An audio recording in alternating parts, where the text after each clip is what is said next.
dia a todos. Uma alegria podermos estar juntos, como disse o João,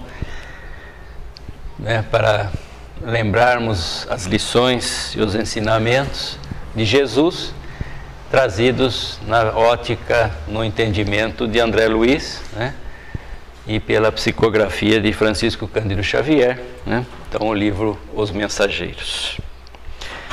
Nessa aula 18, informações e esclarecimentos, nós vamos relembrar um pouco o capítulo anterior, que foi muito bem exposto pelo Nelson, com sentimento, Nelson?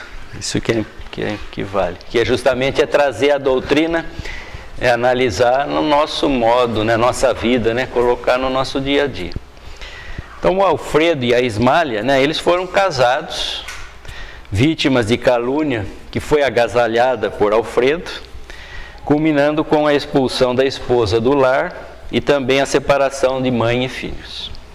Disso resultando sofrimento para ambos, até o desencarne primeiro de Ismália e depois de Alfredo, gerando então um desequilíbrio de sintonia entre ambos. Alfredo informa que retornou à esfera dos desencarnados em tristes condições, mas que foi recebido por Ismália, que lhe deu todo amparo. Feita essa retrospectiva, ao capítulo anterior, porque a lição, esclarecimentos, começa falando, a volta de Ismália ao círculo da conversação impediu o prosseguimento do assunto. Por que será que impediu? Impediu por isso, porque era um fato deles, pessoal, que tratar junto ali ficaria uma coisa um pouco desagradável. Então impediu essa continuação continuarem essa conversa. Então, aproveitando talvez a oportunidade, Aniceto perguntou ao administrador: mais uma coisinha, nesta excursão, nesta viagem, Aniceto, o instrutor, André Luiz e Vicente, os alunos a serem instruídos, os aprendizes, Então essa viagem, então Aniceto perguntou ao administrador do castelo, da onde ele estava sendo hospedado, da pousada, vamos chamar assim, uma pousada, o castelo, o Alfredo, que é quem está recebendo os nossos irmãos. Que me diz da continuação de nossa viagem? Estimamos alcançar ainda hoje as esferas da crosta.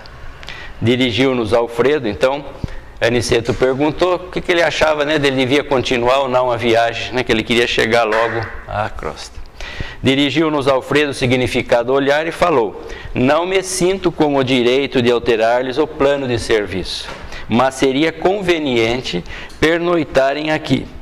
Nossos aparelhos assinalam a aproximação de grande tempestade magnética, ainda para hoje. Sangrentas batalhas estão sendo travadas na superfície do globo. Nessa primeira divisão, nós vemos que Aniceto, André Luiz e Vicente, que viajavam em direção à crosta, e que não seria conveniente que eles prosseguissem naquela noite pela chegada dessa grande tempestade magnética, que era proveniente, então, das intensas batalhas que estavam sendo travadas, Estamos lembrando que era a Segunda Guerra Mundial, que estava ocorrendo. Os que não se encontram nas linhas de fogo permanecem nas linhas da palavra e do pensamento. Quem não luta nas ações bélicas está no combate das ideias, comentando a situação.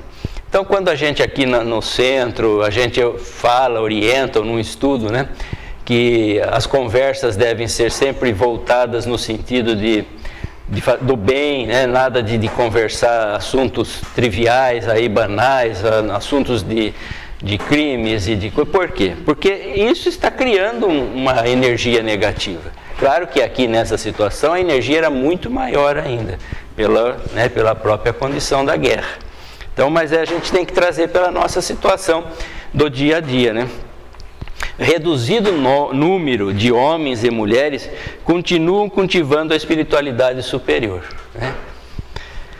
É natural, portanto, que se intensifiquem ao longo da crosta espessas nuvens de resíduos mentais dos encarnados invigilantes, multiplicando as tormentas destruidoras. Aniceto escutava com atenção. Então você veja, reduzido o número de homens e mulheres continuavam cultivando a espiritualidade. São poucas as pessoas, né? Aqui a informação que podemos extrair é com relação então à ação do pensamento, que pode ser benéfica ou maléfica. Vejamos, as pessoas que não se encontravam envolvidas diretamente nas batalhas estavam aumentando, através de seus pensamentos carregados de angústia, medo, dor, ódio, o campo de energias negativas. Se agissem como aquela minoria que cultivava pensamentos de elevada espiritualidade, as energias emanadas de elevada espiritualidade, as energias emanadas de seus pensamentos e palavras, criariam um ambiente mais saudável, embora a presença da guerra. Então o apóstolo Pedro ensinou que o amor cobre a multidão de pecados, né? No livro Palavras de Vida Eterna, ditado por Emmanuel Francisco Cândido Xavier, na lição 70, fala da lição Pacifica Sempre, né? E nós achamos ela oportuna para colocar aqui nesse estudo. Bem-aventurados os pacificadores, porque serão chamados filhos de Deus. Jesus, Mateus 5,9. Por muitas sejam as dores que te aflijam a alma, acerena-te na oração e pacifica os quadros da própria luta. Se alguém te fere, pacifica desculpando. Se alguém te calunia, pacifica servindo. Se alguém te menospreza, pacifica entendendo. Se alguém te irrita, pacifica silenciando. O perdão e o trabalho, a compreensão e a humildade são as vozes inarticuladas de sua própria defesa. Golpes e golpes são feridas e mais feridas. Violência com violência somam loucura. Não ergas o braço para bater, nem abras o verbo para humilhar. Diante de toda perturbação, cala e espera, ajudando sempre. O tempo sazona o fruto verde, altera a feição do charco, amolece o rochedo e cobre o ramo fanado de novas flores. Censura é clima de fel, azedume é princípio de maldição. Onde estiveres, pacifica. Seja qual for a ofensa, pacifica. E perceberás por fim que a paz do mundo é dom de Deus, começando de ti. Então a lição anterior, a passagem anterior, fala de que eram poucas pessoas, né? Mas o pensamento, a importância dessas poucas pessoas estarem, né, aqui na lição de Emmanuel mostra bem isso, né? E perceberás por fim que a paz do mundo é dom de Deus, começando de ti. Então cada um, né, dando a sua cota. Então Alfredo nessa sequência diz que não se preocupava com Aniceto, mas com André e Vicente, que eram ainda menos experientes e portanto mais sujeitos ao desequilíbrio nas situações que enfrentariam essas, né, tempestades magnéticas pelo pensamento. Não me preocupo, disse então, com sua pessoa, continuou Alfredo, dirigindo-se de maneira particular ao nosso instrutor. Mas esses dois amigos, penso, seriam desagradavelmente surpreendidos. Tem razão, concordou Aniceto. E esboçando significativa expressão fisionômica, prosseguiu. Avalio o sacrifício dos nossos companheiros espirituais nos trabalhos de preservação da saúde humana. Nós nem nos apercebemos disso, né? São grandes servidores, disse o senhor do castelo. De quando em quando observo-lhes pessoalmente os núcleos de atividade santa.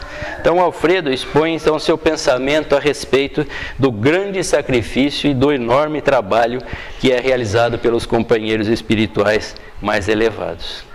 A humanidade parece preferir a condição de eterna criança. Faz e desfaz os patrimônios da civilização, como se brincasse com bonecas. Nossos irmãos suportam pesados fardos de serviço para que as tormentas magnéticas, invisíveis ao olhar humano, não disseminem vibrações mortíferas a se traduzirem pela dilatação de penúrias da guerra e por epidemias sem conta. Então veja o trabalho que esses irmãos, né, realizam na atmosfera, né, no ambiente em que nós vivemos, para proporcionar melhores condições de vida, né?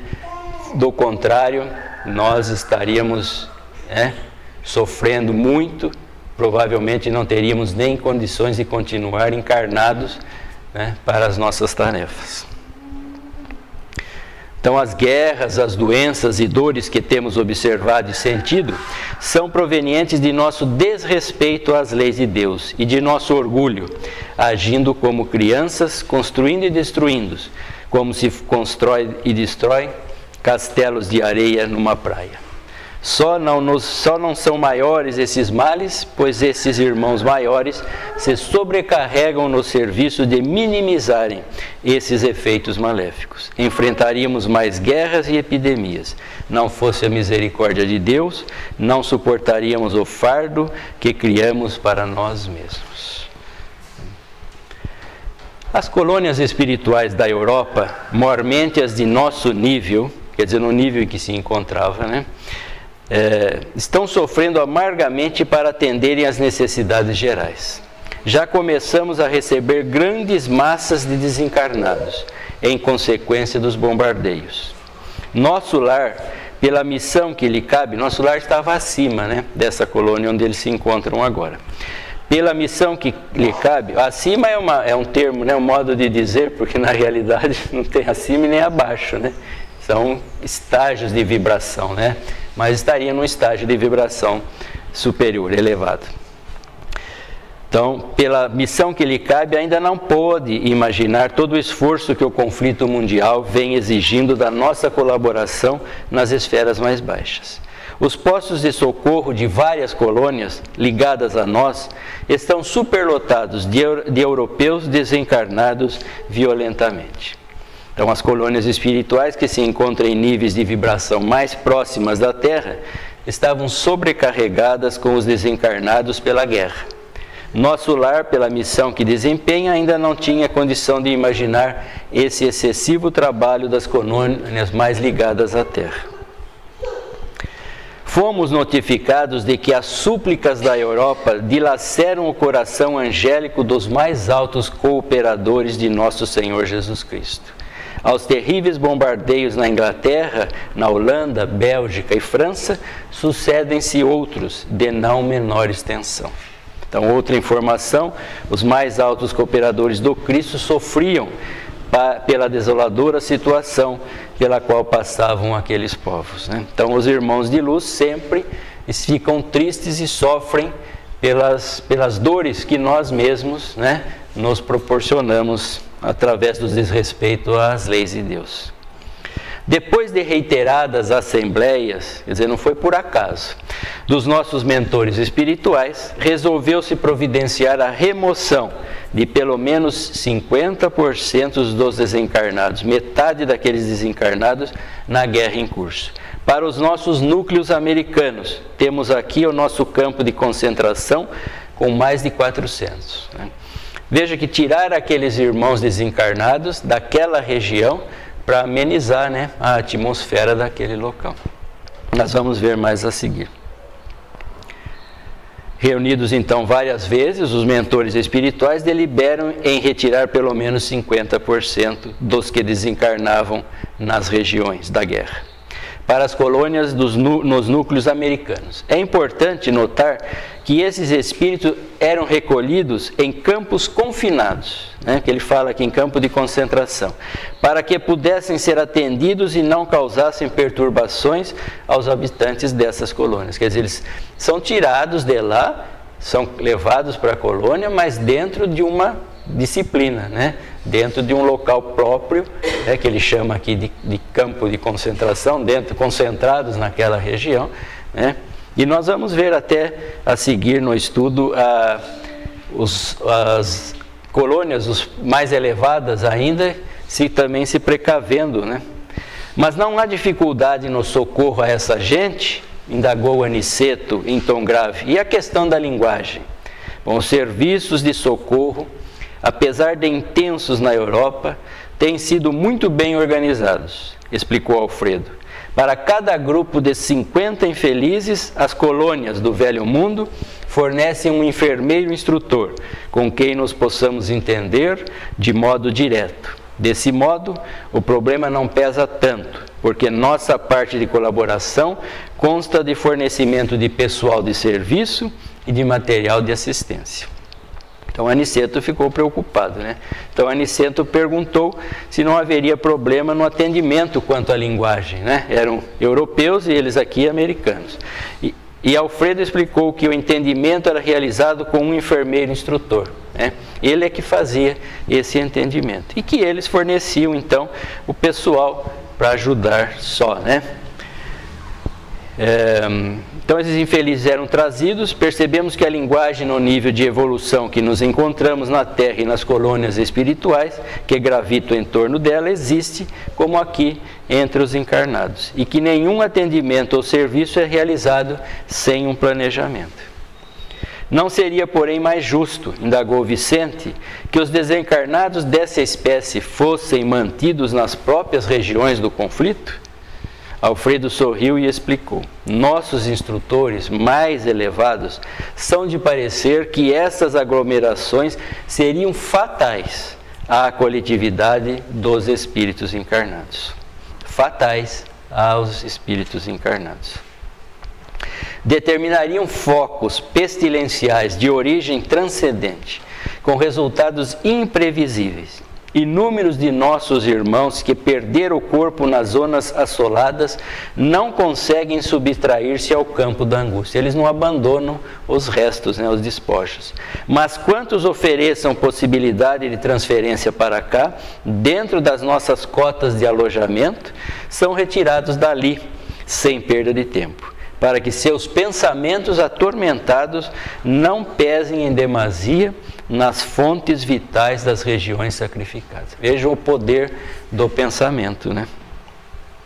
Vicente, então, percebendo que o trabalho era grande e complexo, perguntou se não seria melhor que esses desencarnados permanecessem nas colônias espirituais ligadas às regiões da Europa. Vicente, a gente percebe aqui que ainda está mais ou menos, né, como nós, né? O problema não é muito meu, deixa para lá, né? E Aniceto interveio de forma fraterna, informando que não há isolamento entre as nações e as pessoas. Estamos todos interrelacionados. O erro de uma nação influi em todas. A dor de um homem perturbaria o contentamento de milhões. Não podemos pensar que o problema não é nosso, porque está ocorrendo com o nosso vizinho. A humanidade terrestre é uma família de Deus. Então vou repetir, nesse ínterim, então, Aniceto interveio esclarecendo, em balde, em vão, inutilmente, voltarão os países do mundo aos massacres recíprocos, né? Porque se a gente voltar na história, nós vamos ver que os povos viviam se destruindo, né? Então, isso é inútil, né? As guerras são inúteis, uma vez que o que acontece a uma nação repercute nas outras. Estamos todos interligados, interrelacionados. O erro, então, de uma nação influirá em todas, como o gemido de um homem perturbaria o contentamento de milhões. A neutralidade, né, que é o que nós dissemos há pouco, não é problema meu, não existe, né? Não é problema do meu país, no Brasil não está tendo isso, lá na Argentina, na Coreia, não importa, é com eles, não importa. Então a neutralidade, não somos neutros, não existe, é um mito. O insulamento ou isolamento, uma ficção do orgulho político. A humanidade terrestre é uma família de Deus, como bilhões de outras famílias planetárias no universo infinito. Em vão a guerra desfechará as desencarnações em massa. Esses mesmos mortos pesarão na economia espiritual da Terra. Enquanto houver discórdia entre nós, pagaremos doloroso preço em suor e lágrimas. A guerra fascina a mentalidade de todos os povos, inclusive de grande número de núcleos nas esferas invisíveis. Como nos encontramos ainda muito próximos da animalidade, as ações são muito no sentido de reagir nos dois planos, os de encarnados e desencarnados.